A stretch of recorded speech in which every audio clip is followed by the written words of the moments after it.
Hello everyone and welcome to our module on skin infections. What we're going to do in this video is talk about skin infections, beginning with the most superficial infections and finishing with the deepest skin infections.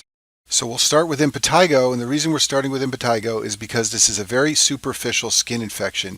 It involves the epidermis, and in impetigo, bacteria get into the epidermis and neutrophils collect beneath the stratum corneum layer of the epidermis.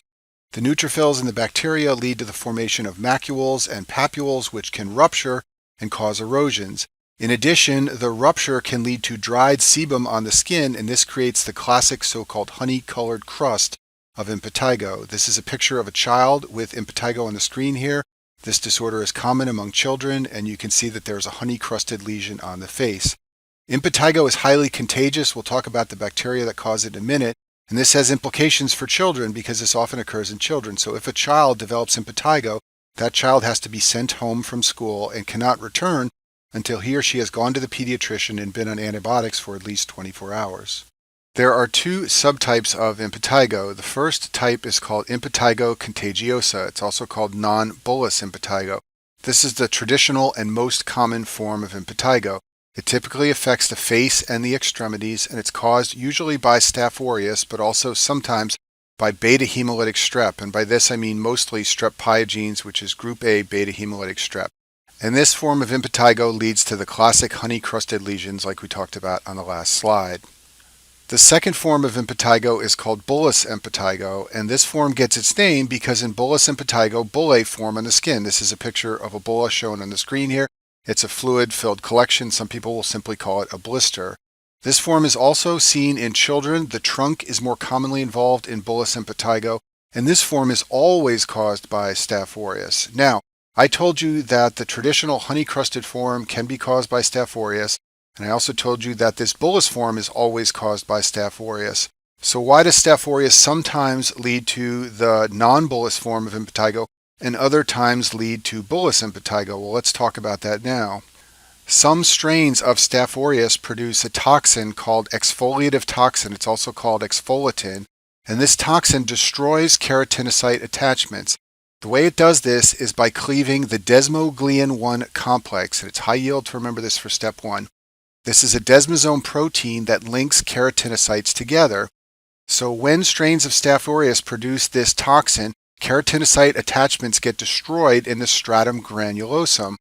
This leads to one layer of the skin detaching from another, and then fluid can fill in that space, and that's what leads to bullous impetigo. So the reason some forms of Staph aureus cause bullous impetigo is because of this toxin and because it destroys attachments in the stratum granulosum. This same toxin produced by some strains of Staph aureus can cause a problem in babies called the scalded skin syndrome. This is a newborn disease. When babies are born, their skin is colonized by bacteria. Remember, there are normally bacteria found on our skin. And sometimes babies are colonized with a strain of Staph aureus that produces the exfoliative toxin. And in this case, the toxin is produced diffusely all over the baby's skin. This classically occurs about 3 to 7 days after birth when babies are becoming colonized with bacteria.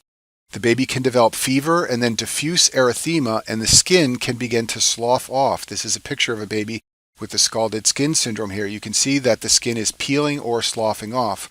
Now remember what I told you on the last slide. The damage in scalded skin syndrome, just like the damage in bullous impetigo, is intraepidermal. The toxin produced by Staph aureus is affecting the granular layer of the epidermis. What this means is that even though this looks scary in a newborn baby, the skin will peel off and then it will heal completely with no scar because the dermis and the basal layer of the epidermis remain intact. Babies with the scalded skin syndrome often have Nikolsky sign. This is when the skin slips off with a gentle tug. This happens anytime layers of the epidermis detach from one another. You can basically pull the layers apart. The treatment in a newborn baby is with antibiotics, and like I said before, it usually heals completely with no scar.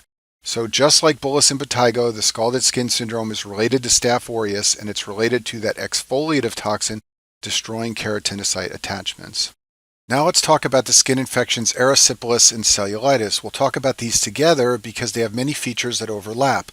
The main difference between the two is the layer of skin involvement. I'll talk more about this in a second. The way these infections usually develop is there's a break in the skin or trauma to the skin, and this allows bacteria to enter the layers of the skin. This causes redness and warmth, sometimes fever. Usually these are unilateral infections. That's because they're caused by trauma, so usually there's only trauma to one side of the body. They're very common on the legs and lower extremities because we often fall and damage the skin in these areas. In addition, erysipelas is common on the face. Erysipelas is an infection of the superficial dermis. So remember in impetigo, that was an infection of the epidermis. Now we're talking about infections of the dermis, and in the case of erysipelas, we're talking about the superficial dermis. This tends to affect either young children or older adults, and it's usually caused by group A strep or strep pyogenes. It typically has an acute onset. Patients develop fevers, chills, and rash signs of infection, and then they develop a red rash on their skin with a clear demarcation between the rash and normal skin. This is a classic feature of erysipelas. Here's a picture of a man with erysipelas, and note that there's this very clear demarcation between the red and infected skin and the normal skin. That's classic for erysipelas. It also tends to occur in older patients like this man. It also tends to occur on the face. So this is a classic presentation of what erysipelas can look like. Remember, it is an infection of the superficial dermis. Cellulitis is similar to erysipelas. However, the infection in this case is the deep dermis, not the superficial dermis. In addition, it can sometimes involve the subcutaneous fat. So remember that the layers of the skin are the epidermis, if you look at this picture on the bottom right side of the screen, followed by the dermis, followed by the subcutaneous fat. In cellulitis, we're talking about the deep dermis and the subcutaneous fat. This typically occurs in the middle-aged and especially the elderly. It rarely occurs in children. Many of your patients on the inpatient service in medicine will have cellulitis, and they are usually elderly patients. It's caused by group A strep, like strep pyogenes, and also sometimes Staph aureus.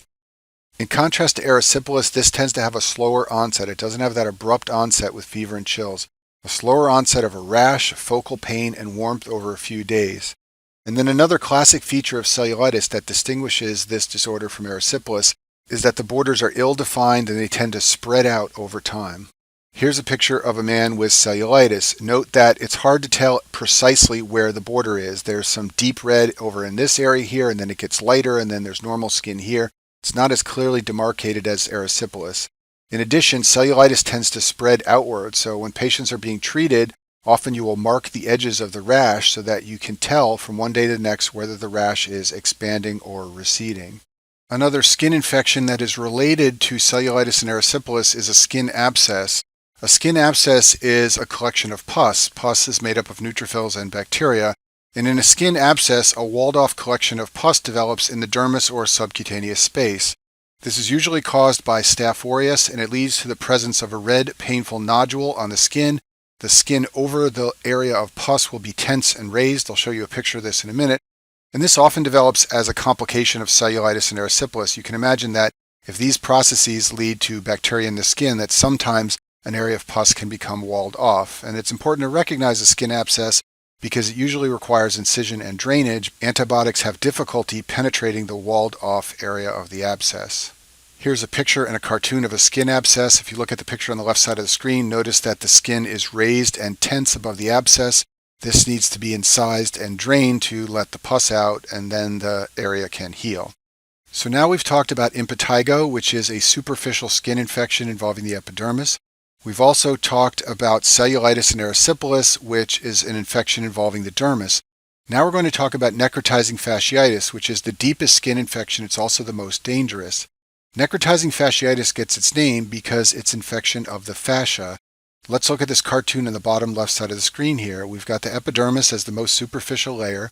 Beneath that is the dermis. Beneath the dermis is the subcutaneous fat, and beneath that we have muscle and deep fascia. Deep fascia covers the muscle, and that's what becomes infected in necrotizing fasciitis. It's infection of the muscle fascia and the subcutaneous fat.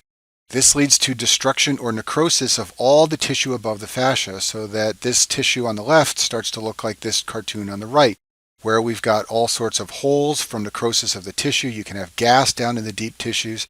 That's what happens in necrotizing fasciitis. The skin can go through lots of color changes in necrotizing fasciitis. It can be red and mimic cellulitis, but it can also become purple, blue, gray, or black. In addition, because this is a deep infection, fluid can collect, and this can lead to the presence of bullae. And then finally, the skin in necrotizing fasciitis is painful and tender to the touch.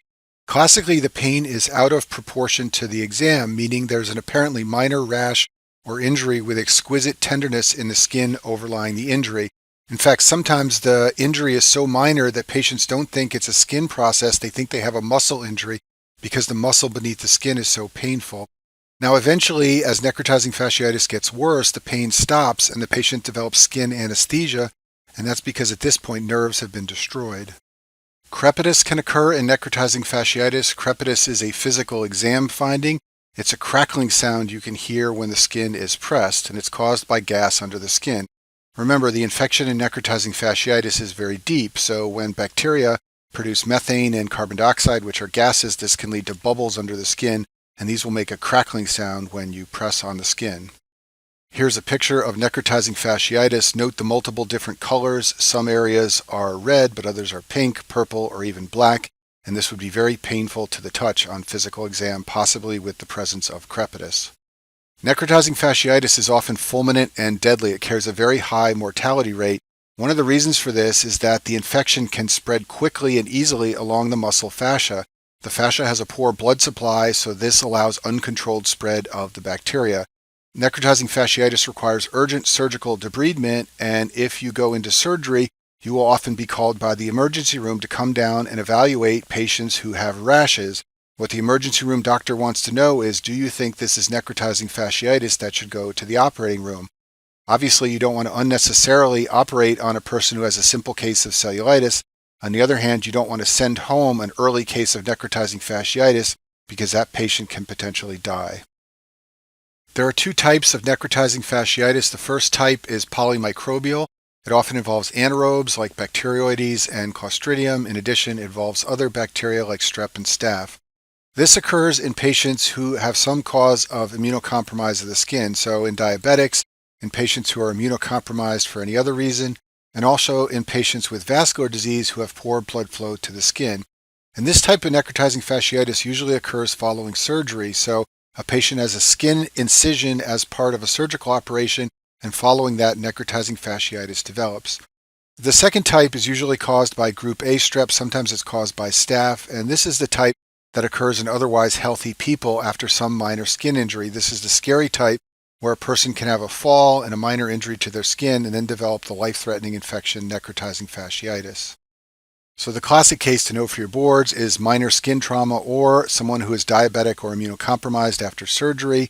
The patient presents with redness and warmth of the skin. In the early stages, it can be confused with cellulitis. In later stages, it will look purple and black like the picture I showed you.